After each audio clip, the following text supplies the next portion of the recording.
Is the funeral finished? Hurry home now. Today is Eliza's birthday party, so get ready, my dear daughter. Shelly, who was only 5 years old, has passed away. This is what my mother-in-law, Lori, told me on the day we said our final goodbyes to Shelly. Lori didn't go to her own granddaughter's funeral. Instead, she asked me to come back for her sister-in-law Eliza's birthday celebration. I was puzzled and upset by her request. My sadness turned into anger, and I decided to make a phone call. To someone. My name is Rel, and I'm a 33-year-old homemaker. I have a 5-year-old daughter, my husband Milo, who is 2 years older than me, and I met through a mutual friend. We got married 6 years ago, and soon after, we were blessed with our daughter Shelly. She's only 5 years old now, at her most adorable age. It's heartbreaking that her fate was so harsh. 2 years ago, Shelly started to become weak. When she was 3, she began to have fevers and chills frequently. Her neck also started swelling. We thought it might be mumps, so we took her to the hospital. There, the doctor said, "You need to get tests done at a bigger hospital right away." That's what the doctor told me. After lots of tests at the big hospital and waiting nervously, the doctors finally told us what was wrong. Shelly had malignant lymphoma, a type of cancer kids can get. When I heard this, it felt like my world went dark. I begged the doctor, "This has to be a mistake, right? Please tell me it's not true." Even though the doctor and nurses were there, I couldn't help but cry. Shelly needed to be hospitalized right away, so we rushed home to gather things we needed, but I couldn't stop crying. My husband, Milo, was also crying, but he tried to be strong for us. "We have to be brave. Shelly will get better," he said firmly, trying to encourage me. The doctors explained the illness and the treatments Shelly would need, and I had to sign papers giving permission for things like blood transfusions and surgery. The treatments were tough. Shelly had to get medicine through an IV, have blood taken, get blood transfusions, and have chemotherapy. I quit my part-time job so I could be with Shelly at the hospital all the time. Sometimes Milo would take time off work to come and see us, and he'd tell me, "You need to take a break sometimes, Michelle, or you'll get sick too." When Milo was visiting, I'd take care of things at home or try to get some rest to keep my strength up.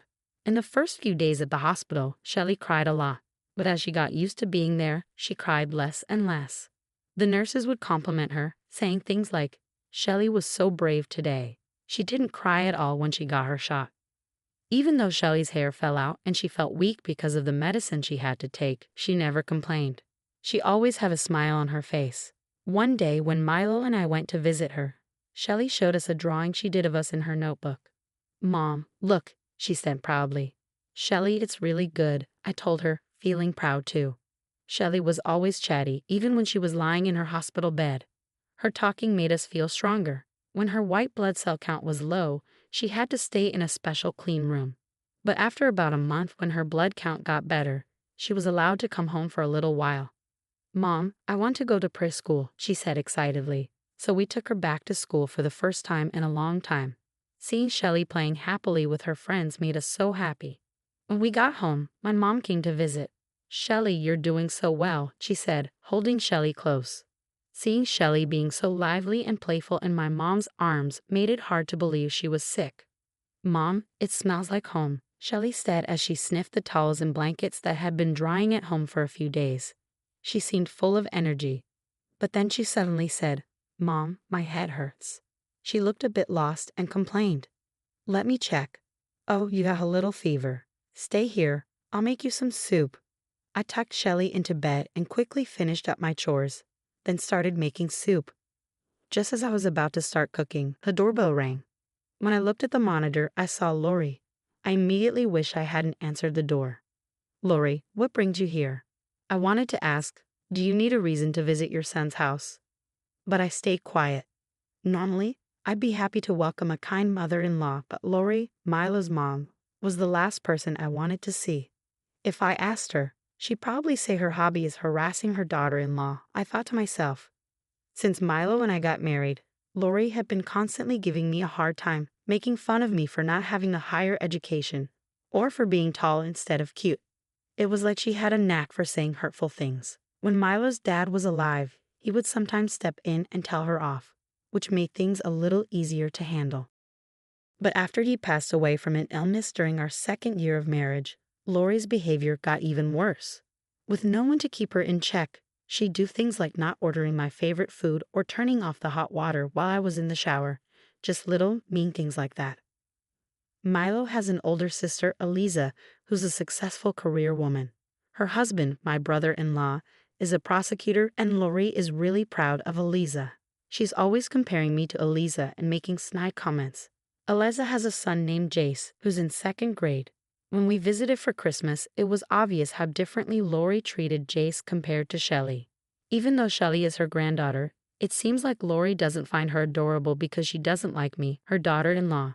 While I was busy making soup, Lori came barging in from next door. Ah, Shelly has a fever, I thought. If you don't have any business here, just leave.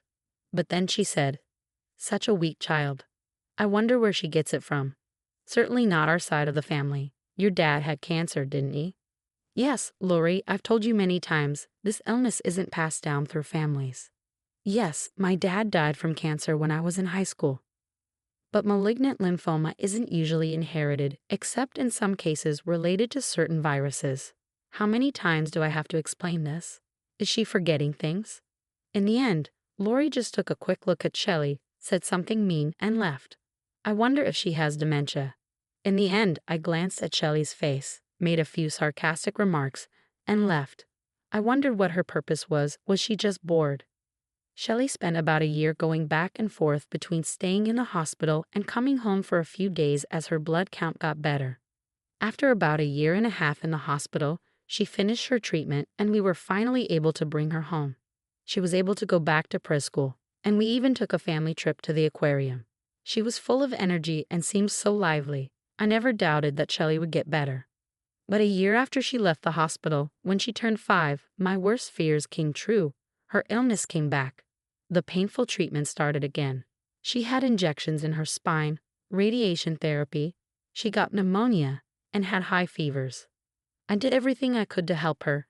I massaged her swollen face and legs, and I even had a bone marrow transplant for her, hoping it would make her better. But unfortunately, it didn't work, and her condition got worse. Then the doctor told us the harsh truth. There's nothing more we can do. It meant that more treatment would only make Shelly suffer more.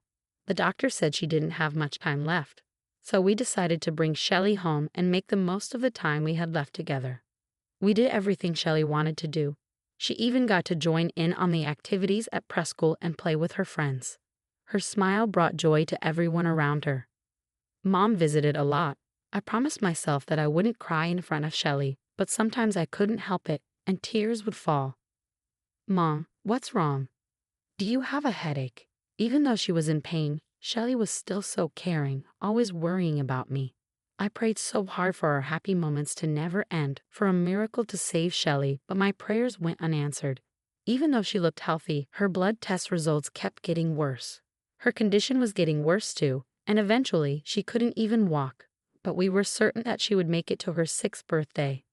However, things took a turn for the worse very quickly. Shelly started having trouble breathing.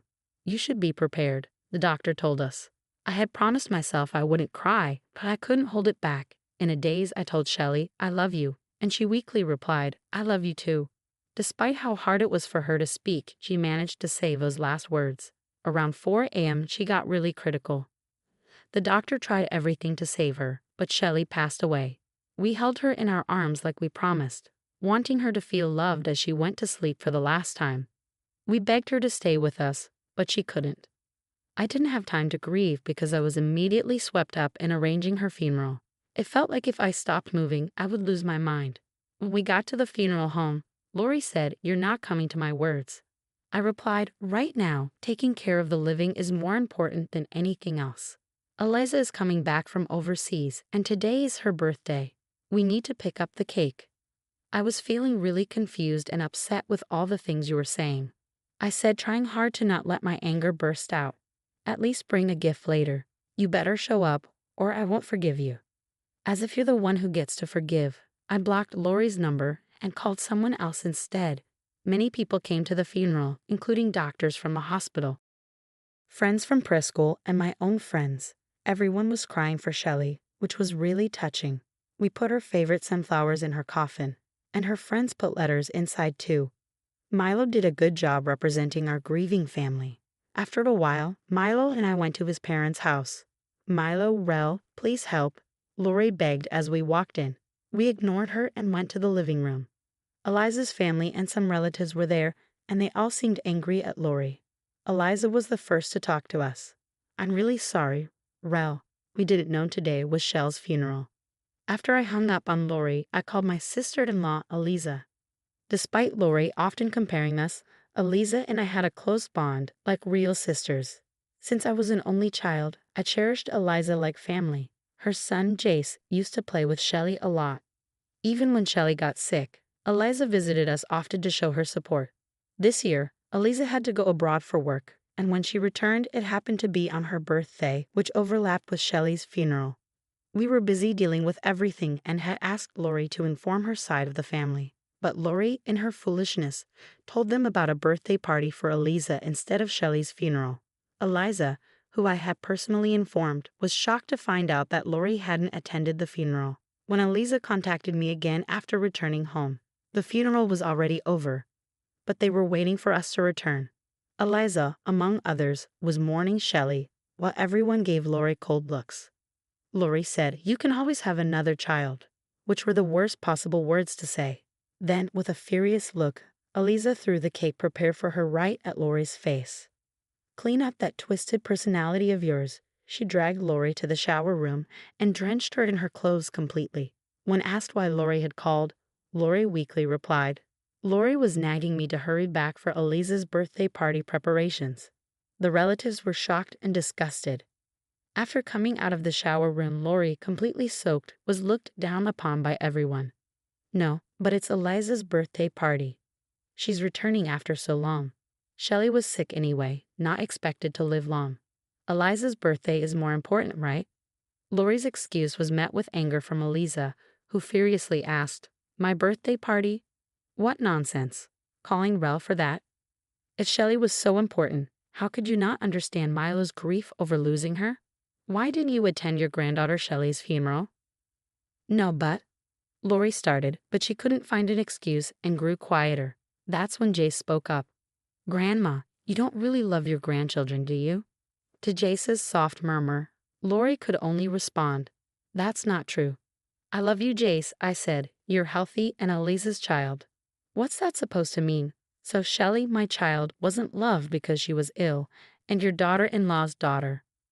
Milo, who had been holding back his anger, couldn't stay silent any longer. "No, but Shelly was Michelle's child, so I kept my distance. She was always sick and in bed. Not fun at all." "So Jace, Eliza's healthy child is loved. But my daughter Shelly is not because she was frail. You're insane for prioritizing Shell's birthday over attending her funeral. Have you lost your mind?" These words came from Lori's brother, my uncle-in-law, and his wife, my aunt-in-law. She's always been crazy. She harassed us when we got married, even tore my daughter's dress for her piano recital. Added no one at the scene stood by Lori, who had become utterly diminished. "We're leaving now, Milo Michelle. We'll talk again another time." We hugged my uncle and aunt tightly. "We're leaving too. Mom, we're done with you," said Milo firmly. "Wait, Milo, I always felt scolded by you, always praising the successful CIS. Did you ignore Shelly because of that?" "It's not like that, Milo, you know. You didn't study like Eliza, didn't listen. So you only care about those who follow your rules, right?" said Milo, looking sad, as I gave Lori something beside him. It was a drawing of Lori made by Shelly. In the picture, Lori was smiling. "Even though you didn't show much love to Shelly, she looked up to you. I resented you and never saw you smile. But maybe Shelly saw the side of you that smiled like this." Shelly was a gentle and kind child. Even when she was sick, she worried about me. Maybe she saw kindness in you through her eyes. Lori cried for the first time, holding onto the drawing tightly. But it was too late now. "We're leaving too. I won't see Mom again," said Eliza. "Please don't go," Lori pleaded. But we all left without listening. Later, my uncle-in-law's family came to see us. They said sorry for Lori's actions. After praying for Shelly and talking lightly about Lori, they left. Lori seemed sorry as she held Shelly's drawing, but what she did couldn't be fixed. As my aunt-in-law said, Lori has always been difficult. It's unlikely she'll change now. After this incident, other relatives also decided to stop talking to Lori. Despite feeling sorry for her strange behavior over the years made it easier for everyone to stay away. She might end up alone, regretting her actions, but that's something she'll have to live with. After Shelly's funeral, the busy days went by and all the arrangements were done. It took some time, but I finally felt the full weight of losing Shelly. I was so overwhelmed with grief that I couldn't see clearly, which worried Milo a lot. My mom had to come stay with us for a while to help out. I felt like I was losing my mind. I just wanted to be with Shelly, drowning in despair. I couldn't stop wondering if I could have saved her by taking her to the hospital sooner or paying more attention to her health. But I couldn't give up on my own life. Shelly fought so hard until the end, even when she was barely conscious. She wanted to live so badly. Eventually, I started to find some hope. I joined a support group for parents who lost children to the same illness. It helped to talk and cry with others who understood my pain. Reconnecting with Eliza and spending time with her also brought some comfort. Milo and I decided to adopt a puppy. The playful puppy brings joy to everyone it meets, wagging its tail happily. It feels like a small piece of Shelly has come back to us. Are you up in heaven drawing, chatting, and smiling? One day, I'll be with you there. We'll see each other again, so please wait for me. But if by some miracle I get to see your smile again here on Earth, that would mean everything to me.